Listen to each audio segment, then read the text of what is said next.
are in chapter 3 verses 7 down to 19. So it's quite long verses, but I would like to, I will try my best to make it shorter because of our time that we need to save because of our activities, especially this afternoon. So still we are in our series, Jesus Surpasses All. No, this is the main theme of the book of Hebrews, na ang pinapakilala niya dito si Jesus, na He is supreme, He is above all, He surpasses all. No, He is the one that we need, and He is the one that we prioritize. We need to prioritize sa buhay po natin. He surpasses all greatness of all things, all creatures in the universe. No, not only in the world, but in the universe. So that's why our focus is Jesus. No matter what is happening, no matter what will happen, we need to see and to thank Jesus. No, si Jesus ang ating priority. So in our passage this morning, no, medyo mabigat po ito para sa atin, and also it is very maybe hard to accept, especially if this passage is part of our life. No, we are part of it. So kita niyo po diyan sa title po natin sa program, no, the danger of callous heart. No, callous. No, another term is seared conscience. That's also Paul said that in his letter. So why I use callous heart? Because this is what the book of Hebrews, or in our passage in chapter 3 verses 7 down to 19, ito po ang binibigyan ng pansin ng author of the book of Hebrews, na isa to sa mga problema at isa to sa mga danger, pag sinabi mong danger sa Tagalog, panganib. No, isa to sa mga panganib na dapat nating tingnan, tandaan, at ingatan, no, bilang mga Christians. Because even though we are saved, no, as Christians, but in this world, in this life, we have a lot of dangerous things, dangerous ways, and dangerous means na malalagay po tayo sa alanganin, especially as Christians, and most especially our heart. If our heart is seared, if our heart is callous, no, pag sinabi mong callous, matigas na, may kalyo, another word in Tagalog, no, ang pusong matigas, no, kahit gaano ka, no, literally, ang puso natin malambot, pero spiritually, emotionally, it can be hard, like a stone. Pag sinabi po natin na matigas, no, kahit anong gawin mo, parang hindi na talaga nagbabago. But of course, as Christians, even as the Word of God says, no, it is powerful and effective. Even the Word of God is like a hammer, according to the Bible, that even break the hardest rock in the world. And that's why as a Christian, we need to consider the Word of God in our life. And this callous heart is the danger that we need to understand and we need to be aware of as Christians. Kaya pag ikaw, ang isang tao ay meron na siyang kalyo sa puso, mahirap po yan. Delikado. And that's why we need to be aware. So what is the danger of callous heart? That's the question that we're going to answer throughout our message. And why we must be aware, why we must beware of the danger of callous heart. Bakit tayo mag-ingat? Kasi po tayo na Christian, even though tayo ay Christian na, saved na tayo, we are still in danger.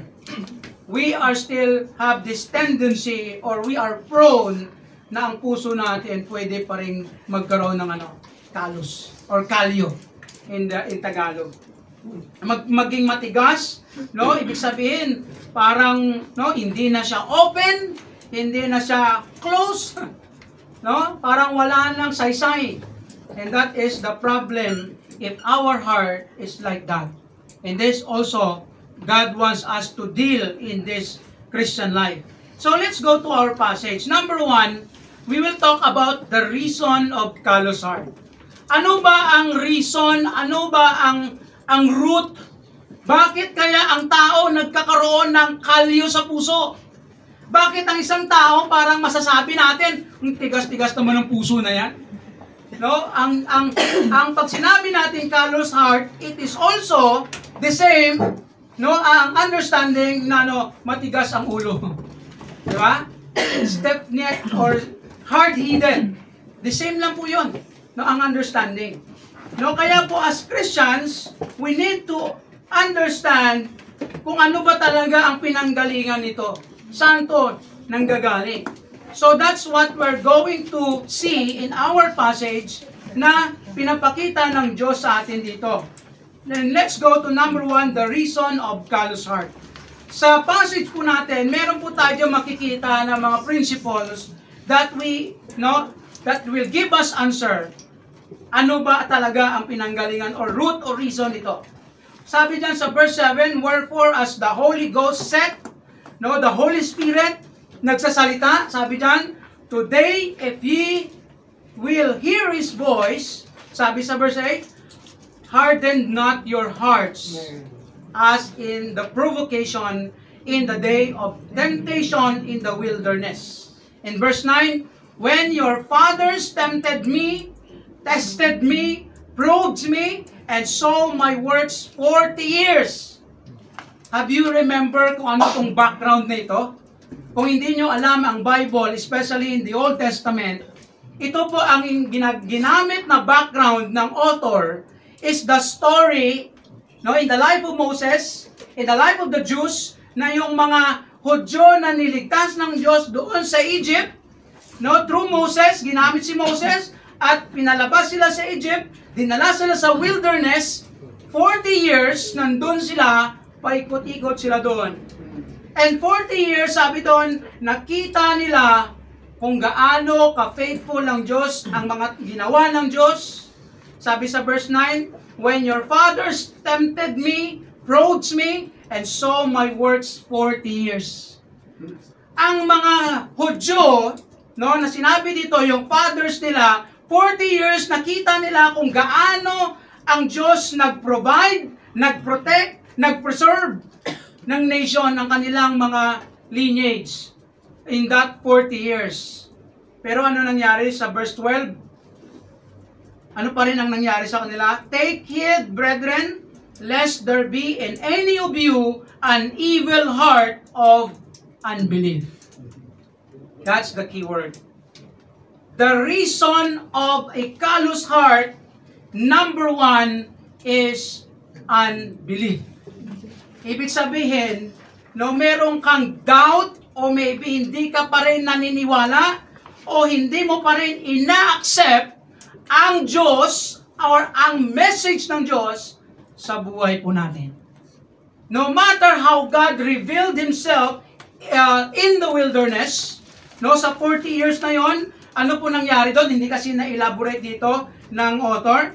Pero alam ng mga Hudyo kung ano nangyari sa wilderness. Nakita nila kung paano hinati ng Diyos yung Red Sea. Alala nyo, yung na-divide yung dagat? Paano ang Diyos nagbigay ng ilaw sa gabi? Pillar of fire, pillar of clouds in the morning na sobrang init ng disyerto, pero every day, every morning, every afternoon, they have this pillar of clouds that covers them, protected them daily sa kanilang buhay. Kung ikaw naka-experience ng Middle East, malalaman mo kung gaano kainit ang Middle East, ang disyerto. Parang hangin pa lang inigo ko, parang oven eh. Ang init talaga. Naranasan ko yung 50 degree na init sa labas. Parang maluluto ka eh. Talaga, grabe. So how much more sa time nila na grabe, tapos ang Diyos nandyan everyday. Pillar of fire and clouds and provision ng pagkain nila everyday. puro karne. Tapos may tinapay pa yung mana from heaven. Nakita nila, na-experience nila yon. Literally, they saw how God works, provided everything their daily life needs.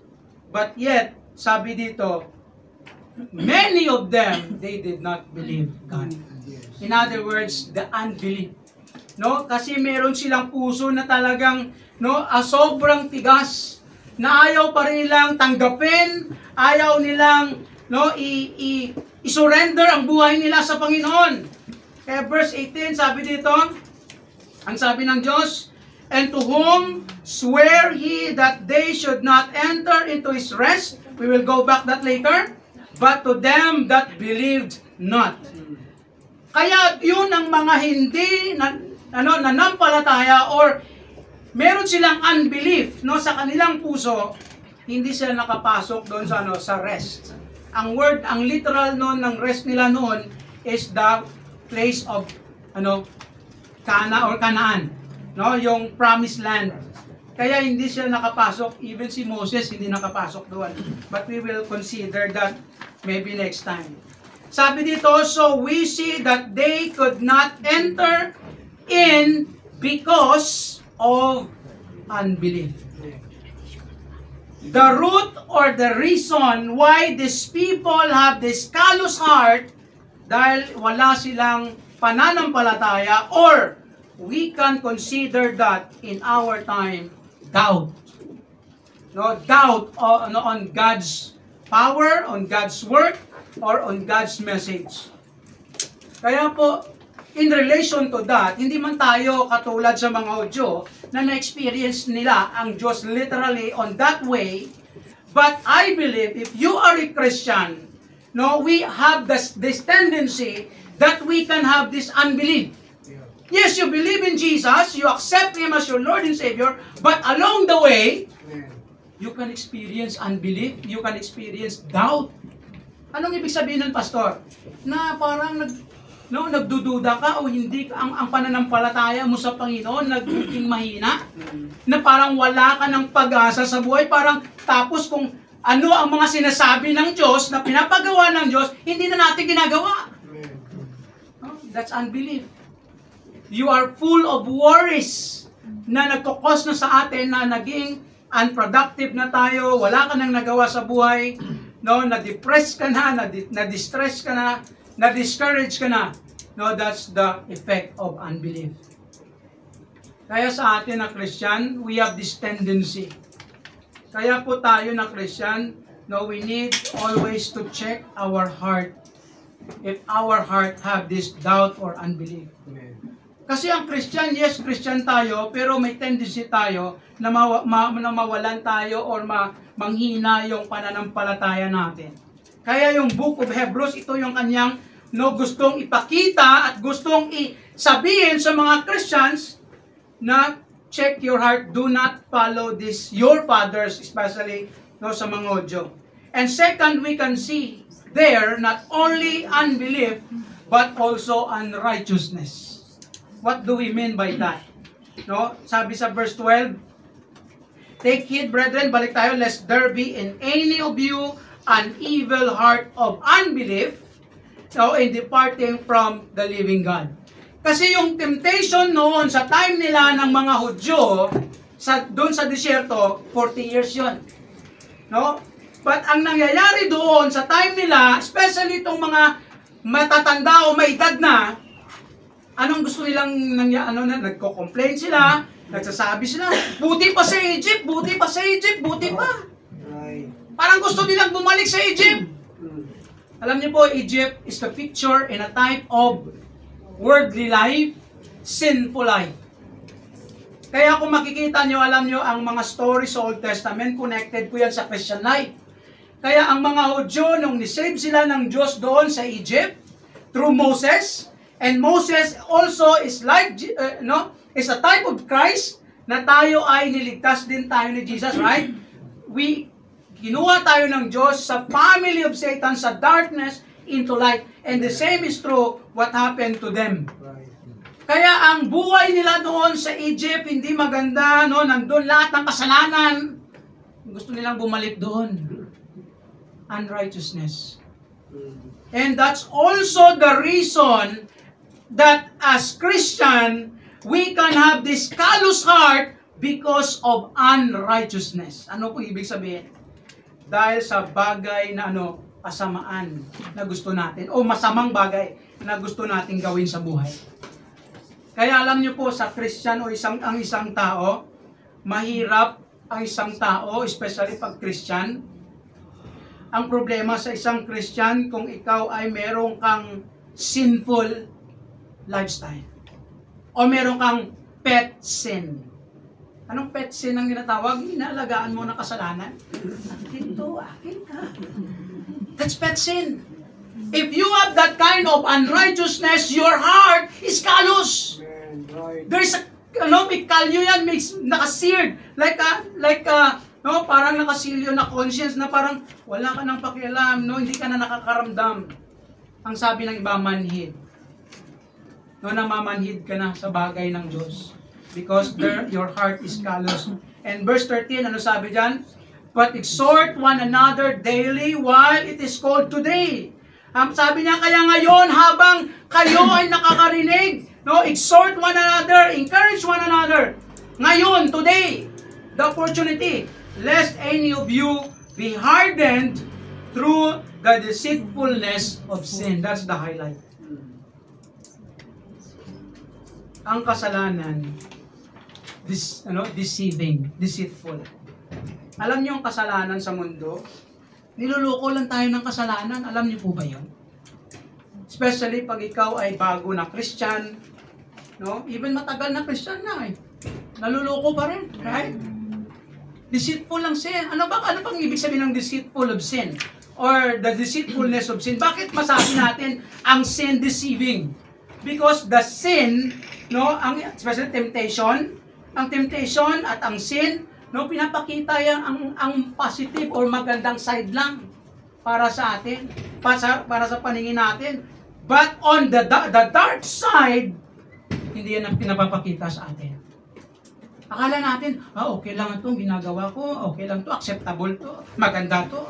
But on the other side, it's a darkness, in the sight of God and in the sight of others. Nililin lang po tayo ng kasalanan. Alam niyo ang temptation, wala pong magtitempt sa atin ng pangit. Tama? Kung ano ang mga bagay na para sa atin hindi maganda, hindi tayo titempt dyan. Pero kung yan ganda ito, opportunity ito, lahat na. Para sa iyo, parang kumikinang. Kaya alam niyo po, lahat po tayo, we are prone to temptation, and that temptation that we have is our weaknesses. Kaya sabi ni James, you are tempted because of your evil desires. Tama? Hindi ka matitempt sa isang bagay kung wala kang desire. Example, mayroong hindi ka umiinom, tapos may nag-offer sa'yo ng inom. Di ba, matitempt ka ba? Hindi ka matitempt. Kasi wala kang desire. Kasi nga, ang puso mo ay nasa side ng Panginoon or something, wala kang weakness. Yun po actually ang principle ng temptation. Satan will use temptations in your life because you have that desire. Pag ikaw in-attempt sa isang bagay, ibig sabihin, meron kang desire dyan. And that's the problem. If we are not aware of the deceitfulness of sin na yan, we will dive on that or we will embrace it, and then as we embrace it, our heart will be hardened. And that's what the author of it, ang sinasabi niya, lest any of you be hardened through the deceitfulness of sin. Kaya po, wag po tayong magpaloko sa kasalanan. Yes, makasabi po ng tao, maraming iba na nag-i-enjoy sa kasalanan. But you know what? That's like a credit card. Alam niyo yun? Sabi ng iba, ang credit card, enjoy now, suffer later. And the same is true in sin. Sin wants us to enjoy now, but suffer later. Ang problema pa dyan, baka suffer forever. Ang problema dyan, baka hindi ka Christian, patay. Because ang sin, no, ang end of it is punishment or judgment. Kaya po, tayo na Christian, kahit sabihin natin, hindi na tayo pupunta sa impyerno, but the sin have consequence. Every sin have consequence. Kaya we need to be careful of what we do, what we decide, what we think of or plan to do, especially as Christians. And be careful of all these temptations that we have in this world. Daming temptation. Unnumbered. Wherever you are, whatever you do, saan ka man, anuman mga bagay na meron tayo, temptation is there. No, hindi po natin maiiwasan, andyan yan. But we can avoid it if we will decide not to do so. Kaya sabi ng isang quotation, you cannot stop the bird flying above your head. No, hindi mo mapipigilan yung ibon na lumilipad sa ulo mo, pero mapipigilan mo yung ibon na magpupugad. But you can stop the bird making nest above your head. Tama? Ang temptation nandyan lang sa paligid dyan. Hindi mo mapipigilan yan! Habulin ka pa yan! Diba? Sabi niya, ang kanta, hindi ko to yung tutokso, layuan mo ako. Wala pong ganun. No, that's a deceiving song. No, because temptation will after you, will pursue you sa buhay. Kaya po as Christians, we need to be careful of that. Because that will make our heart hardened like a stone. And here's the note that I want you to remember. When we doubt God and disobey Him, it will make our heart callous and insensitive of the things of God. Kaya maraming mga claim to be Christians, they don't care about their Christian life. They don't care about the things of God. They don't care about the things that God wants them to do because their heart is callous. Therefore, we as Christians must always examine our heart and hands if we are doing and delighting in God. Kaya lagi natin i-examine yung puso natin. Lord, ang puso ko ba matigas? O okay ba puso ko? Alam niyo po, tayo lang kasi nakakalam ng puso natin. Tama? Hindi mo masasabi, Pastor, hindi ko alam puso ko. No, hindi po ganun. I believe we know our heart. Pero sabi nila, sundin mong puso mo, wag mong, it's not also a Christian way, ha? No, the heart is deceitful above all things. Din sabi Jeremiah. Kaya po we need to be careful. But of course, as we examine our hearts, makikita po natin yan by the guidance of God in wisdom. And of course, what we do in this world. Ang tanong ganito, ano bang ginagawa natin sa buhay? Ano ba ang mga hinahangad natin sa buhay? Do we have that heart for God? And here's the problem. The result of callous heart. Ang resulta. Kanina yung reason and what is the result. And let's go to our passage in verse 10. Sabi dito, wherefore I was grieved with that generation. Take note of this. Ang Diyos sa generation na yon, yung mga actually, kaya yung above 20, above 20. No, yung mga 20 above na mga generations na yon. Lahat sila, according to the Bible, except kay Joshua and Caleb, hindi sila nakapasok sa promised land. Kaya sabi dito, wherefore I was grieved, God grieved, nasaktan ng Diyos. We can say that God cried or experiencing this tawag nito, pain, sa kanyang puso. Nasaktan ng Diyos, nasasaktan. Alam niyo po ba yun? Pastor, Diyos yun, hindi masasaktan yan. Of course. God is a person and God also have an emotion na nasasaktan ng Diyos. Nasasaktan siya na nakikita tayo ang mga anak niya na nag-i-enjoy o gumagawa ng kasalanan.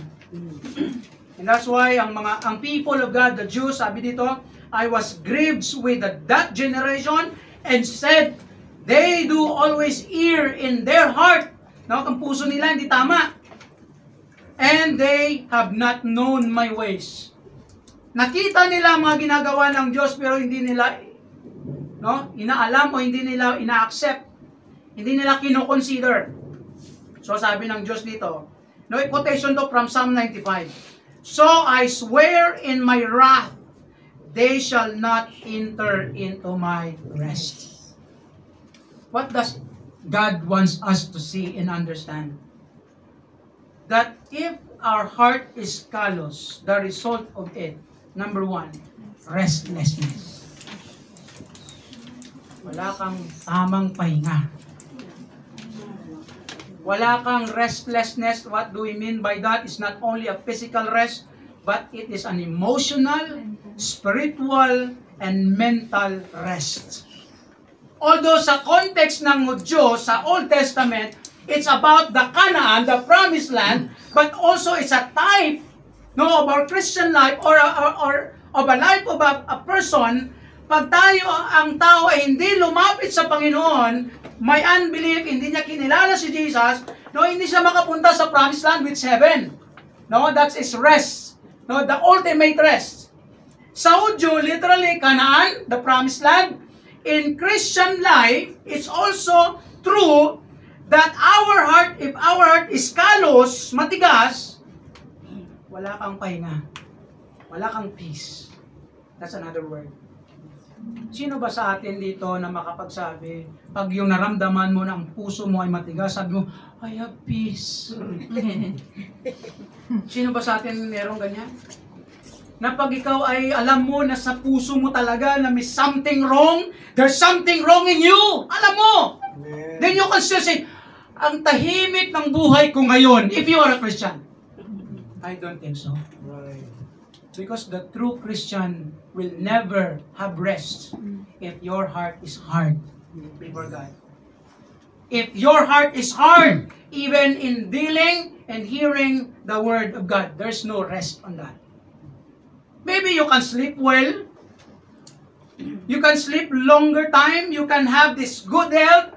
But your spiritual health, your emotional, your mental, I don't think so if you have rest. You have peace.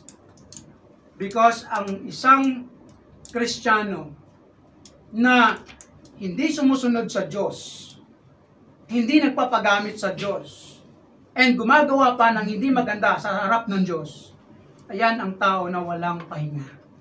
Wala siyang peace of mind. Wala siyang, tawag nito, yung confidence. Kasi yan din ang result kasi ng kasalanan. You will suffer. Mentally, emotionally. Kaya ang questionable yun pag sinabi mo, Pastor, grabe ang peace ko kahit ito yung buhay ko. I don't think so. It's a big question. Kasi I believe if you are a Christian, sabi ni Paul, do not grieve the Holy Spirit. Kasi ang Diyos, ang Holy Spirit, especially pag ikaw ay Christian, pag ikaw ay nakagawa lang ng kasalanan, ang Holy Spirit, iiyak yan or mag-grieve yan. Sa puso mo. At ikaw din, sino ba sa atin itong sesaya mo? Masaya ka pa rin kahit na alam mo. Diba? There's no joy in that. There is joy in serving Jesus. There is joy in following God. Even though may mga sufferings, but the joy is overwhelming in following God. And the pains also is overwhelming in disobeying God. There's no rest. Kaya tingnan po natin yung verse kanina. Ang word dyan, I swear in my wrath, they shall not enter into my rest. Sa pahinga, ibig sabihin, my rest. Ang Diyos, ang literal doon sa kanila is hindi sila nakapunta sa Canaan. Itong mga unbelief, ang mga pasaway na mga Hudyo na yon. Hindi nila na-experience ang promised land. Pastor, paano ba yan? Hindi ba sila saved? We don't know. We cannot say that. Even Moses, hindi nakapasok sa promised land. Alam niyo po yun. Si Moses, hindi siya nakapasok sa promised land kasi according to the Bible, dahil nagkamali din si Moses. Anong mali ni Moses? Wala lang yung last time si Moses sinabi faithful in his household. Diba? Sinabi doon, faithful siya. Pero may mali si Moses. Meron mali niya. Sinabi ng Diyos, no? Strike the rock once, but strike twice. Meron pa, dalawa kasing nangyari. Meron pa sabihan mo lang yung rock. Naglabas ng tubig, in-strike niya pa rin. So, nagkamali si Moses doon. Kaya isa din sa mga reasons why hindi siya nakapasok sa promised land. Because God is serious of His commandments sa buhay po natin. Kaya po tayo, pag hindi po tayo serious sa mga sinasabi ng Diyos, that speaks and that make it sure that your heart is callous, hard. Ikaw na. We need to understand that. And then, second, not only that restlessness, but of course, fruitlessness. That's the effect. Hindi tayo magiging ano ba yung tawag sa Tagalog? Magkaroon ng maraming bunga sa buhay. Anong bunga yung pastor? Ibig sabihin, maging productive ang buhay natin bilang isang Christian. Kaya mahirap magdala ng ibang mga Christians o ng mga tao. Amen. Kaya minsan, ang bigat ng puso natin that we cannot reach other people because of our fruitlessness. Callous heart. Alam niyo po kung puso lang natin, very soft, open, willing to submit and surrender to God, I don't think so that you cannot reach other people.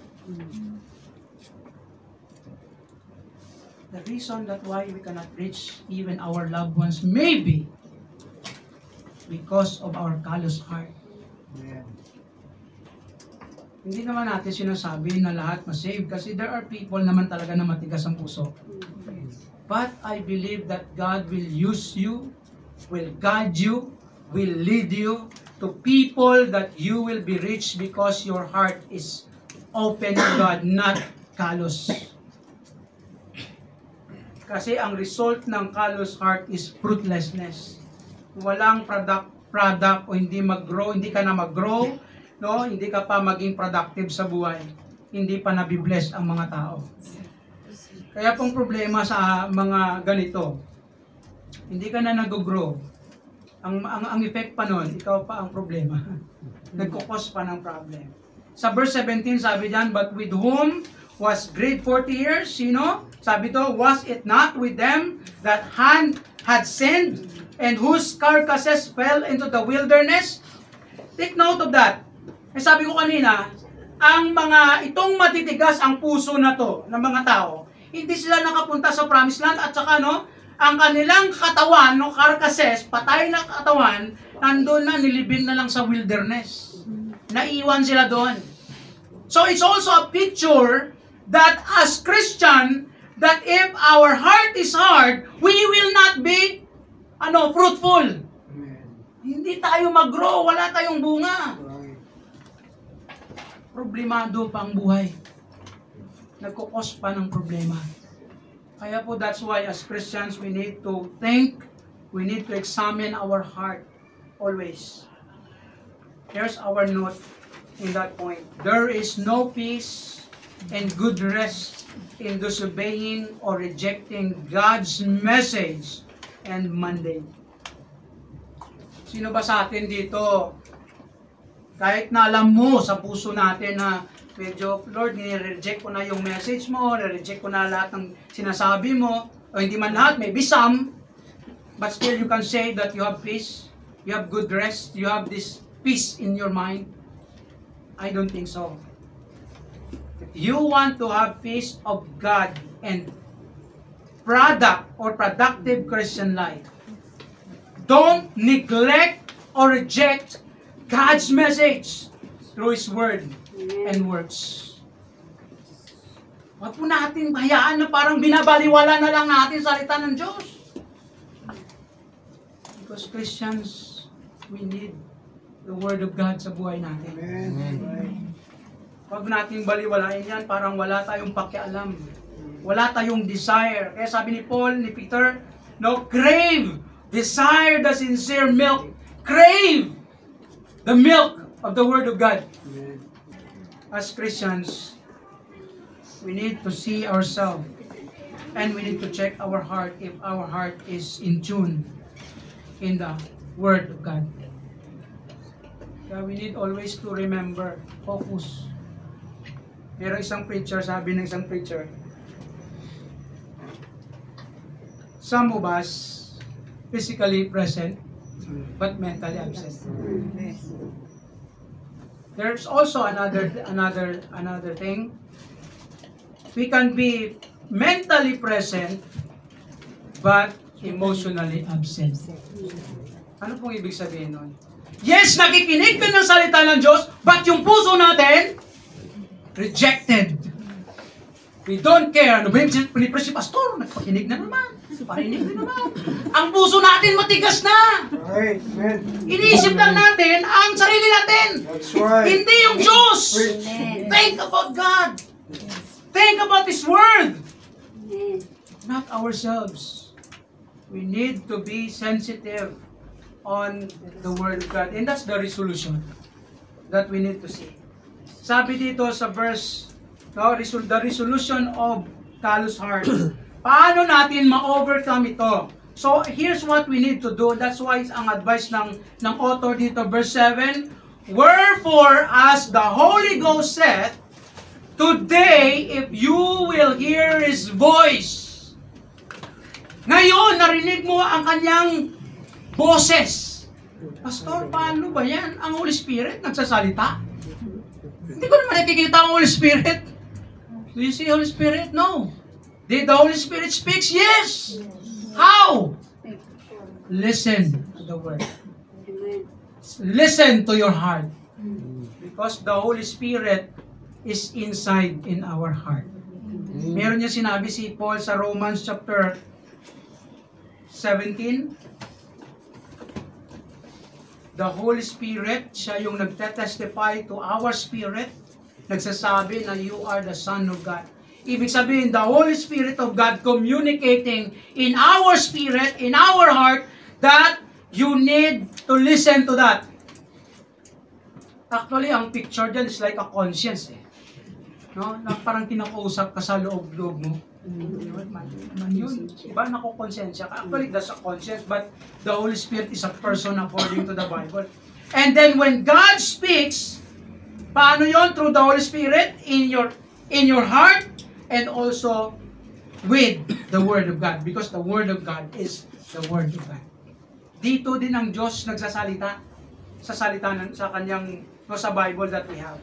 Kaya sabi dito ng author which sumulat nito, today if ye will hear His voice, kung naririnig mo ang Diyos, where it said today if sa verse 15, today if same sa verse 7 into verse 15. Now sabi, today if you will hear His voice, harden not your hearts, and in the provocation like what the fathers did. Here's the question that I want you, kasi alam nyo, medyo medyo parang mahirap to intindihin. Tama? Mahirap to intindihin.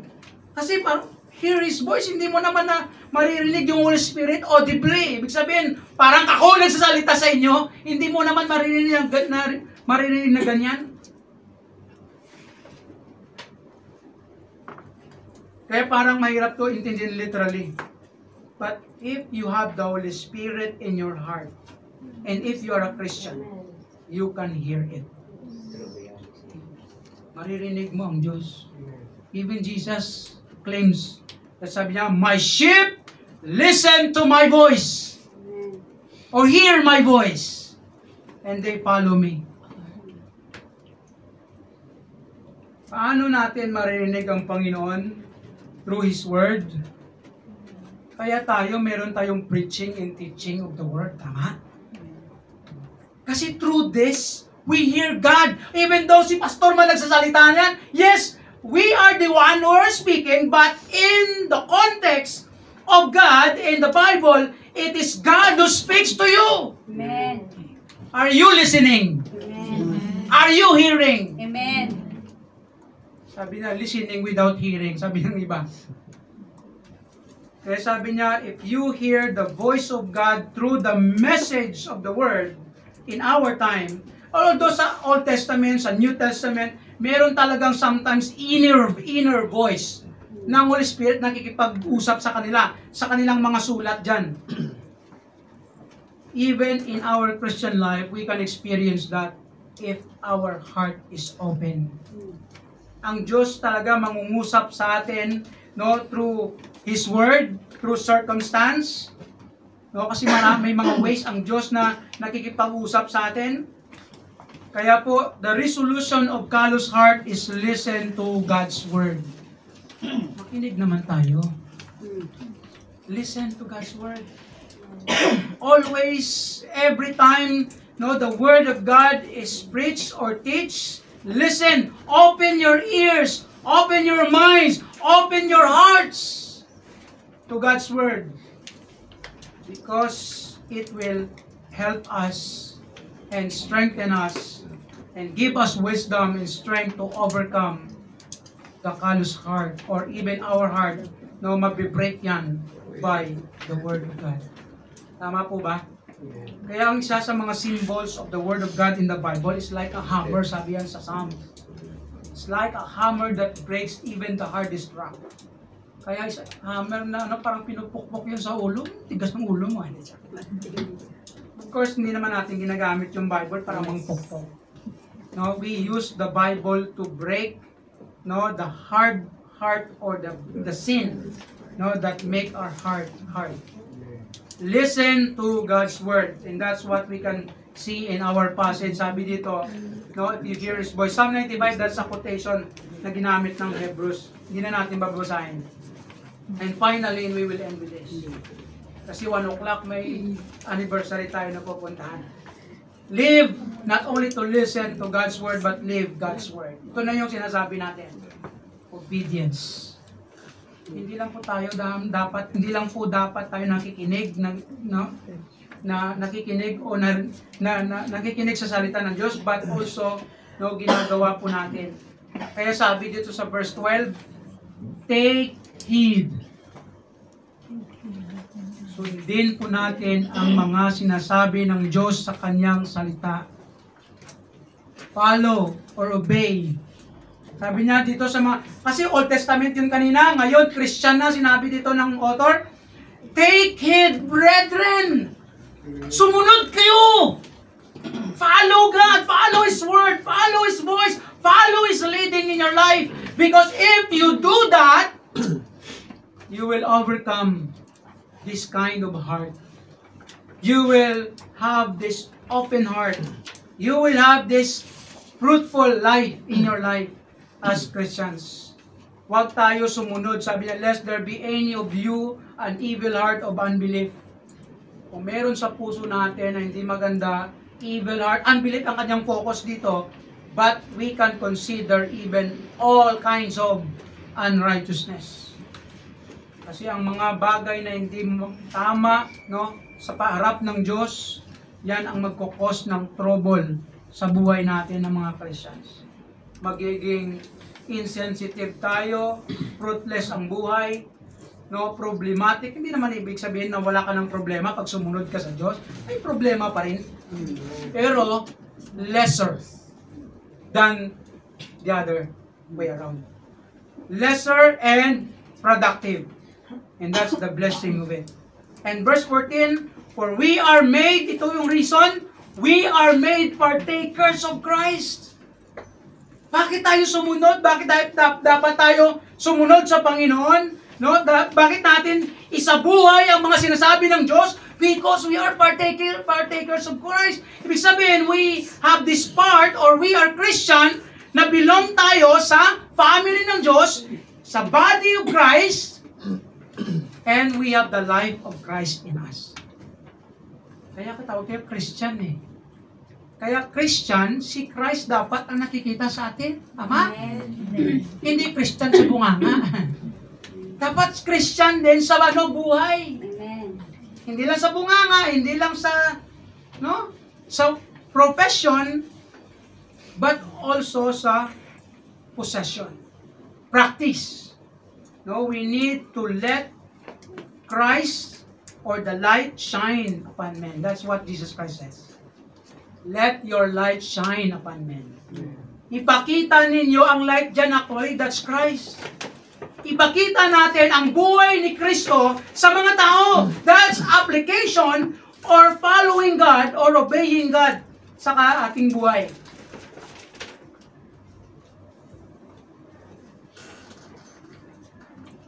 We are made partakers of Christ.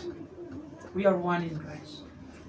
Kaya dapat ang buhay natin, nakikita si Kristo, nag-grow tayo, and become Christ-like. Dapat, hindi man tayo maging perfect, no, sinless like Christ, but our life is progressing, growing, changing, and become like Christ. And that's the purpose of God sa buhay natin. Romans 8:29. Kung maalala ninyo yung verse na yan. We are predestined to conform to His Son. No, na plano ng Diyos, na-arrange ng Diyos, ang goal ng Diyos sa atin, maging katulad tayo kay Jesus dito sa mundo habang na tayo nabubuhay. Kaya po hindi po maganda sa isang Christian, marami kang bisyo. Hindi po acceptable yun sa Diyos. Anong klaseng bisyo? Yung masasamang bisyo. Hindi rin maganda sa Christian na may mga buhay ka na hindi maganda makasalanan. No? Hindi siya maganda. Hindi siya acceptable sa Diyos yan. Because if you are a Christian, you need to do away as much as you can. Hindi, as much as you can, no? Because yan ang gusto ng Diyos eh. Hindi lang as much as you can. You need to do away. No? Let go those burden of sin in your life. And also another thing that sometimes nabe-burden po tayo, hindi naman kasalanan, pero hindi natin ginagawa ng tama. May mga bagay sa mundo na neutral eh. Pero mali ang paggamit, paggawa, pag ano natin. That's why nagkakamali. Kaya sabi nga ng Hebrews actually din to eh. No, sabi niya diyan about sa ration eh. No, i-let go natin, no, set aside natin ang mga weights and sins. Anong ibig sabihin ng Hebrews dito? Ang sins, yun yung mga disobedience. Ang weights, ito yung mga bagay. Hindi naman siya masama, pero nag-hinder sa'yo. Sa pag-serve sa Panginoon, paggawa ng mga bagay na pinapagawa ng Diyos, let it be or i-set aside natin yan. Sabi dyan ng author din. Para tayo ay makapag-grace, ibig sabihin, para tayo ay makapamuhay ng ng diretso, at saka ang word na hayahay siguro. No? Magawa natin ang dapat nating gawin. Actually, ang analogy niya dyan is racing. Yung, ano tawag nito? Bis Tagalog? Yung paliksahan ng takbo, something like that. Yun ang analogy dyan ng author. We will talk about that next time. In James chapter 1 verse 22, here's another word that we need to understand. But be ye doers of the word, and not hearers only, deceiving your own selves. Anong ibig sabihin yan? Sabi ni James, wag lang kayo nakinig na kinig. Wag lang yung nandyan ka lang lagi every Sunday, nakakinig. Tapos pagkatapos ng kinig, wala na. You need to apply. Doers. Every time you hear the message na tama, ito mali, ito, you need to do it. That's obedience. And that's what James says. Wag lang kayo puro na makinig, but gawin nyo rin ang narinig nyo from the Word of God. Kasi kung hindi nyo yung ginagawa, niluluko nyo sarili nyo. Sino ba sa atin dito gustong lukoyin sarili natin? Alam niyo pinaka-worst na deception? Okay lang na malinlang ka ng iba? No? Parang acceptable yun?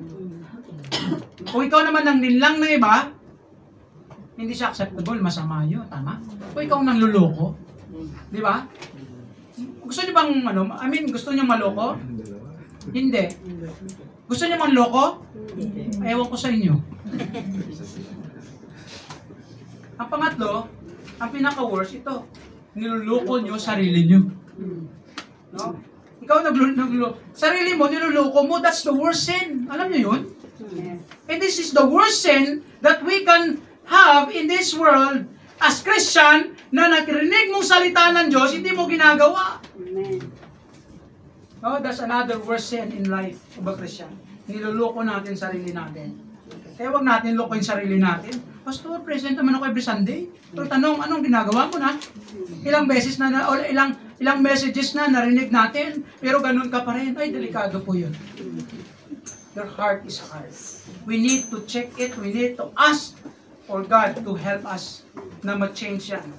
To overcome and avoid callousness of heart, we must be sensitive to God's Word and serious in obeying God daily.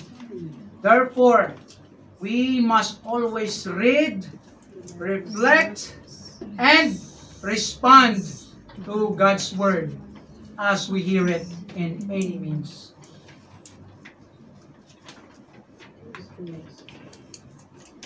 How many messages of God you hear and how many you responded? How many you obey sa mga salita ng Diyos na narinig natin? We are not saying that we can be perfect, but we can grow in progress if we obey it. Because as Christian, we need to have an open heart, soft heart, and even pure heart in the sight of God. And that is what God wants us to do. We know our heart. We see our heart. And here's our question. How is your heart today in God and for God? Kamusta ang puso mo ngayon sa Diyos at para sa Diyos? Meron ka bang mga bagay na hinahangad na gusto mong gawin para sa Diyos? Ano ba itong mga bagay na gusto mong gawin para sa Diyos? Pastor, parang wala. Parang gusto ko lang maggawa ng gusto ko. That's the problem. And secondly, do you hear God as you listen to the message of His Word today? Naririnig mo ba ang Diyos na nangungusap sa'yo? Ay, mali pala itong ginagawa ko. Dapat itama ko to.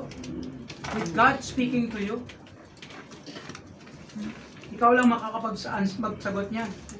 Are you willing to follow God as you hear His message? Meron ba tayong puso na na open tayo, willing tayo to obey God sa buhay natin? Meron ba tayo ng ganyan?